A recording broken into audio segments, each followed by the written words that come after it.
Wilson Yeah. Morales from Black Community TV. Hey guys, how's it going? Hey, Wilson, what's up?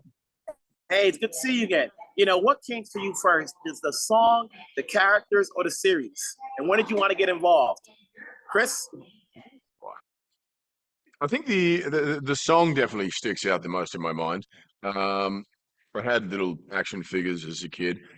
I, I can't say how they were acquired. I think I may have been stolen from a neighbour because my parents didn't buy them, but It was hard. It was they hard were in my times back then. backyard. It was the Brian? series for me. The series. Yeah, the series. I remember we were just talking about it. I was like, back in our time, there were Saturday morning cartoons. Yeah. And like there was something about like sitting down, first thing, your routine, get up in the morning, sit down with your bowl of cereal, and then you watch these hours of like your favorite Saturday morning cartoons, Transformers, one of them, and then you go outside and play till the sun goes down with these toys if you were lucky enough to have them. And so yeah, like that was one of the best memories for me is like just getting up every Saturday watching this. Now, because this is somewhat like a quote unquote reset, because we're going back in time, you don't have anything to play with because you can start off doing this new so that the fans know how did this rivalry began. Is there anything you wanted to do with the character that's different from what the personalities we've seen over the years? Well, yeah, for sure. For me, for Megatron, I absolutely wanted there to be, well, we had an opportunity with the origin story to actually show where they started. So it's a completely fresh take. And for me, I really wanted to see his heart, like to actually see what it was about him that kind of like made him who he is. Like, we get to see him in a friendship. Mm. When you see Megatron, he's a leader of the Decepticons. So, he's to be feared. But like you actually get to see him like with a job and with dreams, being a fan of other primes, all these things. And not only that, to actually have a partner in crime, like to really have a friend that really cared about him, that really like put a charge into him. So for me, it was all about the heart. I just really wanted people to walk away really caring about him and really like understanding him a little bit more deeply. Yeah. Chris, when did Optimus wanted to be a leader? When did he become a leader?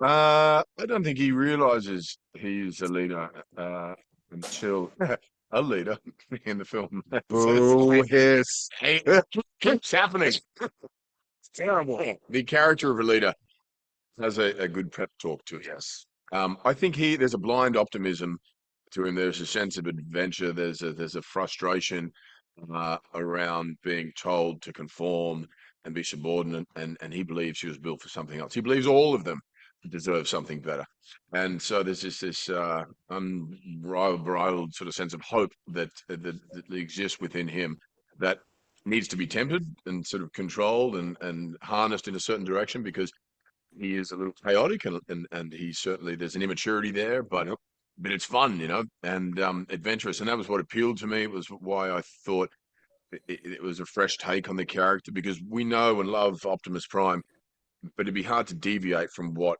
he's doing now, So the only way to do something different was to have a prequel and show the sort of youthful, playful version of the character. You guys did a great job with the voices. I had a fun time watching this movie twice. I'll probably see it again because I want to see how the audience reacts to it. And wherever you guys are at, take care, stay safe, and let's get another one going. Thanks so much. Thank you. Morales from Black Community TV. Hey, Keegan, how's it going? Hey, buddy, how are you? Good. I'm thinking about it now. As many times as I've seen Transformers, I don't think I've ever knew who voiced the character of Bumblebee. With this movie, I know it's you. So I will tell you just for the trivia of it. In the 1984 cartoon, the gentleman's name was Dan Gilvezan. That's who voiced him, Dan Gilvezan. But then, of course, there is no voice in the Michael Bay movies, Yes. Yeah. So having said that, what did you want it to do differently with this voice outside of what we've seen Bumblebee do in the past? Speechless. Well, I just, it was interesting. I was trying to think about what it was going to be. Should I try to emulate the guy from the 80s? I didn't know which way to go. But then the director and I, we were talking about it, and he said to me, "I don't want there to be any affectation on your voice at all. I want Bumblebee to be Keegan. I just want him to be Keegan." So I was like, oh my God, but shouldn't we X, Y, Z? And then I remembered This is the origin story. So we've got a clean slate. We've got a blank canvas. So if that was the decision he wanted to make, then I was going to follow him all the way down the line with it. So it's very kind of a naked performance. It's very much me, You talk to people old enough, and they will say they remember Transformers. They always knew Optimus Prime, Megatron. They knew the song. Those are the three things they remember.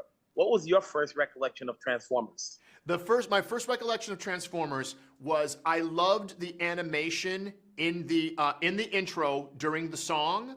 There's a moment where Megatron jumps in the air and he turns into that gun, that laser gun pistol. And however they did the animation, for some reason it was really exciting to me. And what was funny, what was ironic was the animation in the intro was always better than the animation on the actual show. So that was my first thought, is seeing Megatron go and turn into that gun. That's the first thing that was emblazoned on my mind. What led you to take on this project? Obviously, people, it's hard to say no. But then again, you're always working, whether it's on screen, voiceovers or something, what was the one thing that made you say yes? The thing that made me say yes was Josh Cooley first, because we had worked together on Toy Story 4, and I had such a positive and creative experience with him. I really wanted to do it again. Then the second thing was that it was Transformers, and I hold Transformers kind of close to my heart as a kid. They were some of my favorite cartoons when I was a kid. And then third is when I heard who else was involved. So you think Hemsworth, I'm a big fan of Brian Tyree Henry and Scarlett Johansson and Jon Hamm and Fishburne. I mean, the list kept on going on and on and on. And I was like, I'm in. What's good about this is that it's not a reboot, because of the fact that it's still the franchise, but now we have a beginning to go with. Yes. Having said that, they can continue to see where it goes. Are you ready to come back and voice the character again? I would love to. If there's a Transformer 2 and a Transformer 3, if they're gonna, I would be excited if they were going to connect the dots all the way to the beginning of the first Michael Bay live action movie. I think that would be amazing. Amazing indeed. Thanks for talking to me. Have yourself a great day. Take care. You too, Wilson. Take care, man. Have a good one. Bye.